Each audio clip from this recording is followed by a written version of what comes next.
اور آپ کی آواز بالکل الگ ہے تو وہ آپ کو آئسولیٹ کر دیں گے, دفن کر دیں گے. تو یہ جو کچرا آپ لوگوں نے پھینکا, اکا دکا لوگوں نے, اگر یہ پورا شہر کراچی مل کر کے الیکٹرک کے باہر کچرا پھینک کر آ جاتا تو آپ دیکھتے یہ ٹیلی ویژن کیسے نہیں دکھاتا, کیسے پوری تفصیل نہیں بتاتا, اور کیسے ہاہاکار نہیں پڑتی. مگر آپ نے ایسا کچھ نہیں کیا. آپ میں سے بہت کم لوگ ہیں جو اتنا شعور رکھتے ہیں کہ ہمیں اپنا حصہ ڈالنا ہوگا. اگر اپنے آپ کو اپنی بطور قومی ریاست کے بدلنا ہے, اور بطور نیشن اگر واقعی آپ کوئی نیشن, جیسا کہ جھوٹا الزام لگایا جاتا ہے کہ آپ اور ہم کوئی نیشن ہے, تو اس کے لیے کام کرنا پڑے گا. آج بھی موقع ہے کہ دیکھیں یہ میڈیا آپ کو خاطر میں نہیں لا رہا کہ کے الیکٹرک کیا کر رہا ہے اور یہ حکومت آپ کے ساتھ کیا مظالم کر رہی ہے, کہ کوئی کچھ اٹھانے والا ہی نہیں ہے. کچرا تو بڑی دور کی بات ہے, کوئی وجود ہی نہیں رکھتا میونسپل ڈپارٹمنٹ. وہ تو صرف لوٹ مار ہے, اپنے لوگوں کی تنخواہیں دینی ہیں, بھرتیاں کرنی ہیں, سارا بجٹ کھا جانا ہے.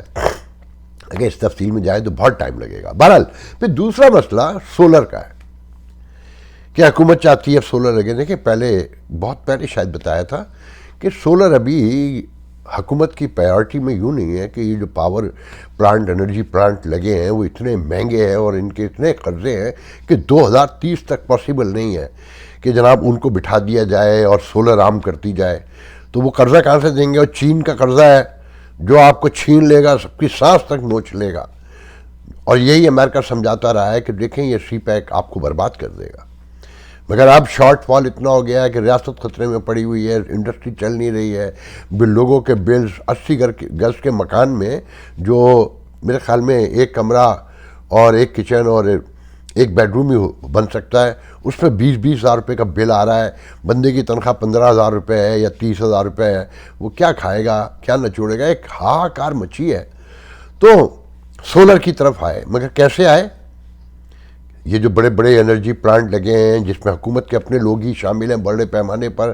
میرے علم میں ہے کہ ہنا کھر سے لے کر, پتہ نہیں ہنا ربانی کھر سے لے کر کون کون شامل ہے اس میں. وہ سولر عام ہونے دیں گے, آپ کو آرام سے جانے دیں گے. ان کے اربوں روپے لگے ہوئے ہیں, اربوں روپے کما رہے ہیں وہ اتنی آسانی سے. تو پہلا حملہ تو انہوں نے یہ کروایا کہ جی اگر آپ کے سسٹم سے انرجی جو بچے گی جو آپ سولر سے پیدا کریں گے تو آپ کی قیمت پہلے ہی کم تھی. اچھا پہلے تو یوں سمجھ میں آتا ہے کہ جو ایک کمپنی ہے اس کے مینٹیننس چارجز ہیں, اس کے ورکر ہیں, اور سینکڑوں پیرافنیلیا ہے نا پورا. مگر اب یہ کہنا کہ اور 20% گرا رہے ہیں کہ جی جو انرجی کی اصل قیمت ہے, جو پیٹرول کی یا جس سے وہ بنا رہے ہیں, اس کی قیمت پر آپ سے لیں گے. ابھی تو وہ اور حملے کریں گے کہ آپ کامیاب نہ ہو جائیں. کیونکہ اگر صرف بڑے شہروں میں گھر گھر سولر لگ جائے تو انرجی آلموسٹ مفت پڑتی ہے. یہ جو سولر انرجی ہے, یہ بڑے بڑے پلانٹ, یہ لوٹ مار, یہ سب بند ہو جائے گی. جن کا 4,000 ارب روپے کا تو آلموسٹ 3-3.5 ارب روپے کا ان کا ڈیپ بتایا جاتا ہے. کہ مجھے یاد ہے کہ جب نواز شریف پرائم منسٹر بنے تو انہوں نے آتے ہی 500 ارب روپے کا ان کا ڈیپ دیا تو شور پڑ گیا تھا کہ یہ لوٹ مار ہو رہی ہے, اس میں کمیشن لیا گیا ہے. لیا گیا ہوگا, میں نہیں کہا تھا شاید. تو بہرحال سولر آپ لگاتے رہیے, چاہے وہ آپ کو ٹکا بھی نہ دیں, اس میں آپ کا فائدہ ہے. اور ایک دوسرے کا ہیلپ آؤٹ کریں, اپنی مدد آپ کے تحت کہ جو لوگ نہیں لگا سکتے وہ آپس میں قرضہ ایک دوسرے کو دیں جو دے سکتے ہیں. اگر آپ سولر لگانے میں کامیاب ہو گئے, آپ یقین کریں اگر کوئی سمجھدار ریاست ہوتی نا 20-30 سال پہلے بھی لگ سکتا تھا. جب یہ بگننگ ہوئی تھی, دنیا کا سب سے زیادہ, جب میں چارٹ دیکھتا ہوں, بلوچستان میں سب سے زیادہ وہ جس اینگل پہ جا کر سورج سے انرجی بنتی ہے وہ 2300 بتاتے ہیں, جو سب سے میکسیمم ہے بلوچستان میں ہے, سندھ میں ہے, اور یہاں پھر ٹیکسز میں جہاں میں رہتا ہوں.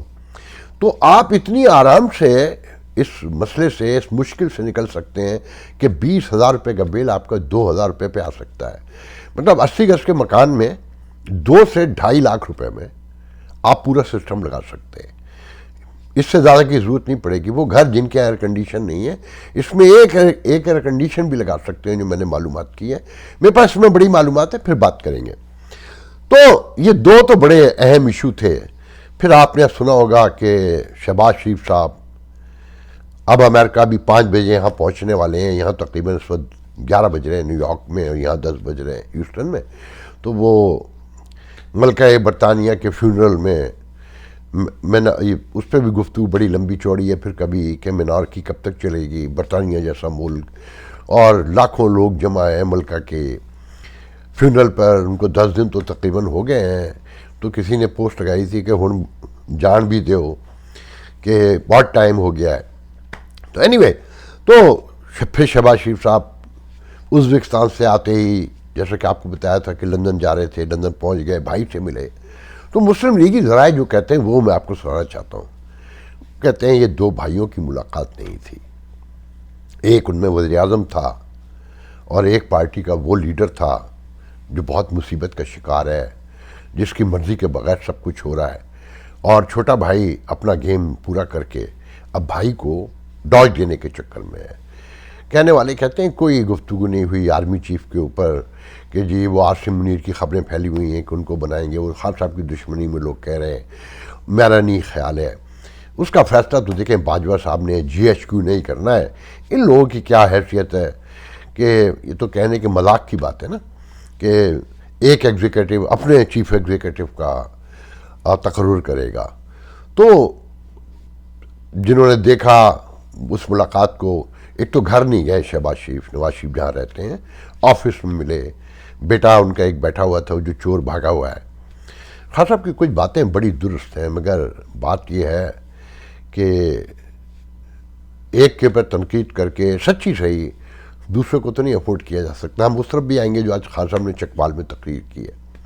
پھر جو دلچسپ ترین بات ہے، شہباز صاحب وہاں سے واپس امریکہ کے لیے نکل چکے ہیں. بلاول صاحب ازبکستان سے ڈائریکٹ آ رہے تھے نیو یارک، تو پتہ چلا کہ حضور سوتے رہے، فلائٹ مس ہو گئی. کیا فرق پڑتا ہے؟ جب فلائٹ مس ہو گئی تو وہ واشنگٹن کی ڈولس ایئرپورٹ کی فلائٹ ملی. اچھا، آپ کی پیسے دکھانے کے لیے بچت کر رہے ہیں، تو انہوں نے کوئی لیموزین کمپنی ہائر نہیں کی ہے. تو سردار مسعود خان صاحب ایمبیسڈر جو آخری عمر میں بھی مزے لوٹنے کے لیے آگئے، کام وام تو نہیں، صرف کمیونٹی میں آنا جانا. جاوید انور کا جہاز، جیسے بحریہ ٹاؤن کا جہاز مشہور ہے نا پاکستان میں، یہاں جاوید انور جو ہیوسٹن میں رہتے ہیں ان کا جہاز مشہور ہے پاکستانی حکمرانوں کے لیے، ہمارے سفیروں کے لیے. تو وہ پورا اپنے تام جھام کے ساتھ اپنی ساری گاڑیاں لے کر، اسٹاف کو لے کر، 15-20 گاڑیاں ہیں ایمبیسی کی، وہ لے کر آ گئے، نیو یارک آ گئے تھے کہ انہوں نے بلاول کو ریسیو کرنا تھا اور منیر اکرم نے، اور انہوں نے ہی شہباز شریف کو ریسیو کرنا تھا. مگر پتہ چلا کہ جناب ان کی تو فلائٹ مس ہو گئی بلاول صاحب کی. اب وہ ڈلس ایئرپورٹ، واشنگٹن ڈی سی اور اراؤنڈ کہہ لیں میری لینڈ ورجینیا، یہ پوری سراؤنڈنگ ہے کہ وہاں کا مشہور ایئرپورٹ ہے، وہاں اتریں گے. تو یہ راتوں رات وہاں بھاگے کہ صبح ان کی فلائٹ آنی ہے. اچھا، پھر سفارت خانہ صحافیوں سے جھوٹ بولتا رہا کہ جی ہمیں پتہ نہیں ہے کب اتریں گے، کیسے اتریں گے اور کب آئیں گے، کچھ نہیں بتا رہا تھا. کہتے ہیں کہ جب بلاول بھٹو صاحب وہاں اترے تو انہوں نے سب سے پہلے پوچھا کہ میڈیا نہیں آیا؟ تو سردار سوار خان صاحب جو ہیں انہوں نے گردن دوسری سے کر لی اور انٹینشنلی ایسے ظاہر کیا کہ جیسے سنا ہی نہیں ہے. اور اس کے بعد چند تصاویر وغیرہ جو پیس پارٹی کے لوگ تھے وہ پاکستانی میڈیا پہ چلیں، پھر ان کو لے کر وہاں سے چلے ہوں گے، نکلے ہوں گے. اچھا، ایک طرف تو لیموزین کے پیسے بچا رہے ہیں، دوسری طرف پلازا ہوٹل میں ٹھہرے ہیں اور برانڈڈ سوٹ پہنیں گے، آنیاں جانیاں ہوں گی اور پھر بھیک مانگیں گے. دنیا دیکھے گی کہ پلازا ہوٹل میں ٹھہرے ہوئے. کہنے والے کہتے ہیں کہ منیر اکرم جو وہ بھی ریٹائر ہو گئے تھے ایک زمانہ پہلے، ریئل اسٹیٹ کا کاروبار کر رہے تھے، مگر پھر ان کو سفیر بنا دیا گیا کیونکہ قحط پڑ چکا ہے نا وہاں. تو اب لوگ رہے نہیں ہیں، یہ آخری بوڑھے ہیں 2-4 سردار سوار خان جیسے. اچھا دیکھیں، ہوتا یہ ہے کہ جو پولیٹیکل اپائنٹی ہوتے ہیں نا، یہ کیریئر بیوروکریٹ تو اب نہیں ہے، کیونکہ یہ تو دونوں ریٹائر ہو چکے تھے، سردار سوار خان بھی اور منیر اکرم بھی. تو جو حکومت انہیں لگاتی ہے پولیٹیکلی، وہ حکومت اگر جاتی ہے تو ساتھ میں مرلی دیکھنے میں آیا کہ استعفیٰ دیتے ہیں. مگر ہمارے یہاں ایسی کہاں روایت ہے؟ دونوں بیٹھے اور مجال ہے کہ ان کو کوئی ہٹا دے، کیونکہ یہ ان کے خاص لوگ ہیں. اور خان صاحب نے یہ بالکل ٹھیک کہا ابھی جلسے میں کہ ملک ڈوبا ہوا ہے، افراتفری مچی ہوئی ہے، یہ یونائٹڈ نیشن آگے کیا لینے آیا ہے؟ یونائٹڈ نیشن یہاں کیا ہوتا ہے؟ یہ ایک بہت بڑا پکنک، ایک بہت بڑی تقریب ہے گھومنے پھرنے کی، کھانے پینے کی. چھوٹے ملکوں کے ہم جو ہیڈ آف دی کنٹری زیادہ آتے ہیں. صرف مینہٹن جہاں یہ سب ٹھہرتے ہیں نا، پورا مینہٹن اسٹرک ہوگا 20-25 روز تک. پہلے سے ہوگا آلریڈی، مجھے نہیں پتا کب سے شروع ہوا ہے اجلاس، کیونکہ اب میرا اتنا تعلق نہیں تو میں نوٹ نہیں کرتا. کم از کم 4 سے 5 بلین ڈالر کی اکانومی تو صرف مینہٹن میں انجیکٹ ہوتی ہے، صرف ان ڈپلومیٹس کی آنی جانیوں کی وجہ سے. اور نکلتا ہے کیا؟ کچھ بھی نہیں. ایک تقریر کریں گے، دنیا کو بتائیں گے کہ جی موسمیاتی تبدیلیوں سے کیسے نپٹا جائے، اور پاکستان کی آپ نے ہیلپ کرنی ہے. جو دنیا جتنی کر سکتی ہے، جو جتنی کرنا چاہتی ہے وہ کر رہی ہے، مگر انہیں کوئی واقعی فکر نہیں. خان صاحب یہ درست کہتے ہیں. اب آتے ہیں خان صاحب کی تقریر کی طرف. آخر میں خان صاحب نے اعلان کیا کہ اب میں آتا ہوں اس طرف کہ تیار ہو جہاد کے لیے، انقلاب کے لیے، تبدیلی کے لیے. خان صاحب بہت خوبصورت باتیں کرتے ہیں. آپ کے الزامات میں بڑا وزن ہے کہ ان کے ایوان فیلڈ کے اپارٹمنٹ، دولت کے 16 ارب روپے جنہوں نے کھائے انہیں وزیر اعظم بنا دیا. خان صاحب پہلے تو ذکر کرتے تھے جنہوں نے بنا دیا، اب ان کا ذکر کیوں چھوڑ دیا؟ جو اصل کلپرٹ ہیں، جو اس سارے معاملے کے ذمہ دار ہیں سیاست کو بکھیرنے کے، جن سے آپ پھر نیگوسیشن کر رہے ہیں، جنہیں کل نیوٹرل کہتے تھے، جانور کہتے تھے، میر جعفر کہتے تھے، میر صادق کہتے تھے، XYZ کہتے تھے، اب ان کا ذکر چھوڑ دیا کیونکہ اب اندرونی طور پہ ملاقاتیں ہو رہی ہیں، وعدے وعید ہو رہے ہیں، کیونکہ آپ کو ڈر ہے کہ کہیں آپ کو نااہل نہ کرتے. وہ کہتے تھے کہ ووٹ کو عزت دو، پھر انہوں نے بھی بوٹ چاٹ لیے. ان کے بغیر کیا ہے، وہ غالب کا مصرع یاد نہیں ہے کہ غالب خستہ کے بغیر کون سے کام بند ہیں، کوئی اس طرح کا مصرع ہے نا. ان کے بغیر غلطی کسی کی بھی نہیں ہے. آپ نے بھی پھر بوٹوں سے صلح کرنی ہے. اور پھر آپ کہتے ہیں انقلاب لائیں گے کہ کوفہ کے لوگ حسین کے ساتھ یوں نہیں دے سکے کہ ڈر گئے تھے، انہیں امر بالمعروف کے معنی ہی نہیں پتہ تھے، انہیں لا الہ الا اللہ کے بارے میں پتہ ہی نہیں تھا کہ وہ کتنی بڑی قوت ہے. ایسی آپ کو بھی نہیں پتہ. خیر صاحب انقلاب ایسے نہیں آتے. جو کاز روٹ ہے جب تک اسے ایڈریس نہیں کیا جائے گا وہ تیار نہیں ہوں گے. اور شاید میں یقین سے اب یہ کہہ سکتا ہوں کہ انہوں نے طے کر لیا ہے، انہوں نے کوئی بہت بڑا فیصلہ کر لیا ہے کہ دیکھ رہے ہیں نا جو غدر بوت پڑا ہوا ہے، جس طرح ملک برباد ہو رہا ہے، کہ سندھ آپ جو الزام لگاتے ہیں درست لگاتے ہیں. خان صاحب انہی کندھوں پہ آپ بیٹھ کر آئے تھے، انہوں نے ہی آپ کو اتارا. آپ اپنے منہ سے کہتے ہیں کہ انہوں نے بنایا، مگر آپ پھر ان سے صلح کر رہے ہیں، پھر ان کے ساتھ مذاکرات کر رہے ہیں. خان صاحب یہ مذہب کا چورن بیچنے سے کتنی دیر بیچیں گے؟ آپ بتاتے ہیں نا ریاست مدینہ، اس کی تفصیل بھی بتایا کریں کہ آپ صلی اللہ علیہ وسلم کی آنکھ بند ہوتے ہی جو ہوا، 3 خلیفہ کیسے کیسے شہید کیے گئے. اور پھر کون آیا؟ وہی حضرت معاویہ، میں تو حضرت ہی کہتا ہوں ابھی تک، پھر ان کا بیٹا یزید، اور پھر ایک سلسلہ متناہی ہے. وہ جو آپ بتاتے ہیں نا کہ جی مسلمانوں کی عظمت کی داستانیں، سائنسدان یہ بھی بتایا کریں کہ ابن خلدون کے ساتھ ہم نے کیا کیا تھا، یہ بھی بتائیے جابر بن حیان کے ساتھ کیا کیا تھا، وہ کون لوگ تھے، وہ کیا کہتے تھے، ان کی رائے کیا تھی، وہ کتنے مذہبی تھے، یہ بھی سب بتایا کریں نا. خان صاحب آپ کو پتہ ہے کہ یہ فین کلب ہے، اسے استعمال کر کے آپ نے اقتدار تک پہنچنا ہے. ہمارے مستقبل میں ہماری نسلوں کے کہیں کوئی